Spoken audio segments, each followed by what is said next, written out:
Les nouvelles de 18h. Peut-être pas 18h, ça dépend en quelle heure que tu regardes la vidéo, mais ça sonne bien quand même. Les nouvelles de 18h. Bonjour et bienvenue aux nouvelles ludiques. Les routes du Québec sont parsemées de nids de poules et cela cause beaucoup de problèmes aux résidents québécois.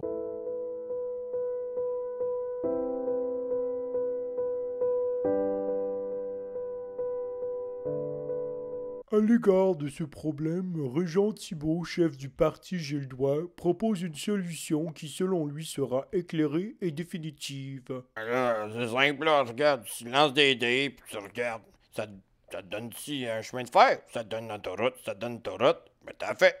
Ça te donne un chemin de fer, tu le fais. Puis c'est comme ça qu'on va régler le problème, selon moi. Avec tout ça, comme ça. Ah oui? Ben oui, tu roules des dés, tu roules des dés. Eh bien, quelle idée! Où est-ce que vous avez pris ça? Ça vient d'un jeu de société, ça s'appelle Railroad Inc, là. Ah oui! Ouais. Je joue à ça une fois de temps en temps, les jeux de société. Mhm. Ça m'aide à me calmer un peu. Encore un autre Roll and Write. Il y en a combien qui sont sortis cette année, hein? On a Gangster and Clever, on a Welcome to, on a Normal, on en a tout plein qui sont sortis. Quand est-ce que cette folie va arrêter? Et pourquoi est-ce que je jouerais à Railroad Inc. à la place de toutes les autres qui sont sorties? Eh bien, c'est là que je te demande, s'il te plaît, ne t'en va pas. Non. Reste ici avec moi parce que celui-là, il est vraiment spécial. Habituellement, un Roll and Write va te demander de faire un choix parmi des dés lancés ou parmi des combinaisons de cartes tournées. Alors que dans Railroad Inc., eh bien, les dés lancés sont les différentes faces que tu devras dessiner sur ton plateau pour se rendre ici. À chaque round, tu vas avoir 4 différents carrés à combler avec différents symboles. Et c'est là où Railroading aussi se distingue des autres Roll and Write. On dessine plutôt que de cocher ou d'écrire, par exemple, un chiffre. On dessine sur notre plateau et c'est superbe en fait de voir son réseau grossir. Comment est-ce qu'on fait des points? Eh bien, il y a une manière particulière de faire des points, c'est-à-dire on a différentes sorties. Et ces sorties-là, en fait, on veut en connecter le plus possible ensemble, créer le plus gros réseau possible, avoir le méga gros party de différentes sorties.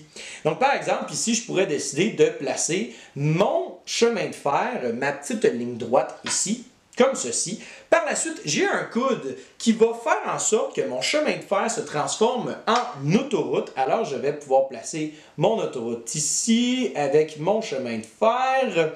Et finalement, je vais pouvoir créer une autoroute droite ici, juste là. Voilà, j'ai maintenant un réseau de 2 sorties connectées ensemble. Ça me vaudra 4 points. C'est pas très intéressant parce que plus qu'on avance dans le nombre de sorties connectées ensemble, plus qu'on va scorer des points. Si tu connectes les 12 sorties, tu scores 45 points. Et 45 points, c'est énorme à ce jeu-là. Il me reste en passant le petit coude de chemin de fer. Je vais le placer, tiens, ici comme ça, voilà. Le jeu dure 30 minutes. On a 7 rounds à faire. Il y a 4 dés à chaque round. Donc, 4 dés fois 7 rounds, donc on va avoir 28 petits carrés à combler. Mais le jeu dure 30 minutes. Ça veut dire qu'on risque de prendre probablement 1 minute, peut-être même plus en fin de partie pour chacun des dés. C'est un jeu qui est super difficile. Un challenge mental extraordinaire. Donc, comment est-ce qu'on score des points? Bien, comme j'ai dit tout d'abord, tu vas faire des points selon les réseaux et le nombre de sorties reliées à tous ces réseaux-là. Comme là, j'ai 2 réseaux. Un qui a 7 sorties, toutes reliées ensemble, et l'autre, 2 sorties reliées ensemble. Avec cette sortie, je fais 24 points, et l'autre, j'en fais 4, donc 28. Tu vas aussi calculer ton autoroute la plus longue. Donc, dans ce cas-ci, moi, mon autoroute la plus longue, elle est de 8 cases. 1, 2, 3, 4, 5, 6, 7, 8, donc 8 points. Ici, mon chemin de fer le plus long, qui est ici, 1, 2, 3, 4 points.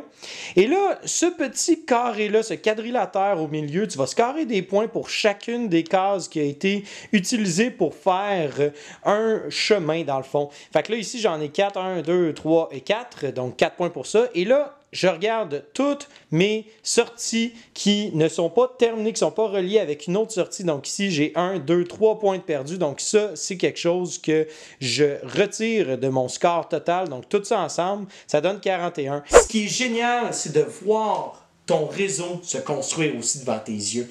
Plus que tu construis ton réseau, plus qu'il devient intéressant et on peut comparer avec les autres joueurs, on peut créer des formes. Bref, j'ai déjà eu un joueur qui a fait un cœur, il était bien fier de son cœur.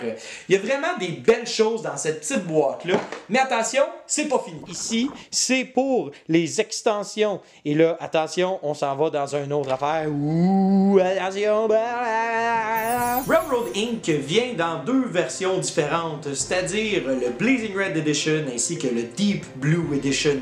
Chacune de ces 2 versions vous offrira 2 modules différents que vous pourrez ajouter séparément à chacune des parties, et ce, afin d'épicer le tout et de vous donner davantage de défis. Le premier module dans le Blazing Red Edition, ici en fait la pluie de météorites. Les joueurs à chaque tour lanceront le set de dés rouges et ces dés indiqueront le prochain endroit où la météorite tombe. Et si elle tombe, elle détruit tout sur cette case spécifique.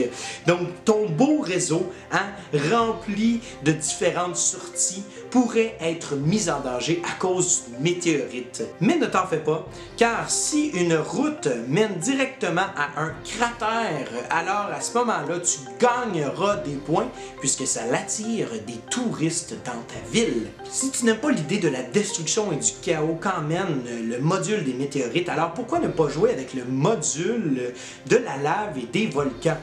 En début de partie, les joueurs dessineront un volcan en plein milieu de leur plateau personnel. Et une fois que c'est fait, on ajoute les 2 dés au lancer de dés à chaque tour. On lance et les joueurs auront l'opportunité de choisir le dé orange ou les dés oranges ou de les mettre de côté. S'ils choisissent les dés oranges, alors chacune des faces va avoir de la lave. Et évidemment, il faut connecter la lave avec d'autres cases de lave. Ou tu pourrais décider de créer un nouveau volcan, mais on a un avantage à faire grandir notre lac de lave puisque notre plus grand lac nous offrira 1 point par case occupée par celui-ci. Et finalement, dans le Deep Blue Edition, la première extension, c'est celle de la rivière. Et la rivière comptera comme étant un 3e type de chemin, ou encore l'extension du lac qui va nous permettre de pouvoir connecter tout au complet. Tout de A à Z. Dès que tu as une route qui est connectée à ton lac, eh bien tout le reste est connecté ensemble. Donc un plus grand réseau, plus de possibilités de pouvoir scorer plein de points pour les différentes sorties connectées ensemble. Bref, énormément de variétés dans ces 2 différentes boîtes-là. Laquelle on choisit? Le Deep Blue Edition? Le Blazing Red Edition? Peut-être je devrais choisir les 2? On le sait pas, c'est à toi de décider. Les 2 auteurs derrière Railroad Inc., en fait, sont les auteurs derrière Potion Explosion, Photosynthesis, ainsi que Dragon Castle. Et quand j'ai joué, et par la suite j'ai su cette information-là, j'étais pas étonné en fait de la qualité et de l'originalité en fait du contenu de cette boîte-là. C'est vraiment un gros roll and write qui va te demander une grande gymnastique mentale. Mais c'est le fun, c'est vraiment le fun parce que tu finis le jeu et tu as bâti de quoi de concret, de spécial. Et chaque partie va être différente, tu vas devoir t'adapter. Et sans oublier les extensions, les 2 vont aller dans ma bibliothèque. Ouais. Les 2 vont aller dans ma ludothèque. Qu'est-ce que t'en penses, toi, Winnie? Es-tu d'accord? Winnie est toujours d'accord avec moi, peu importe.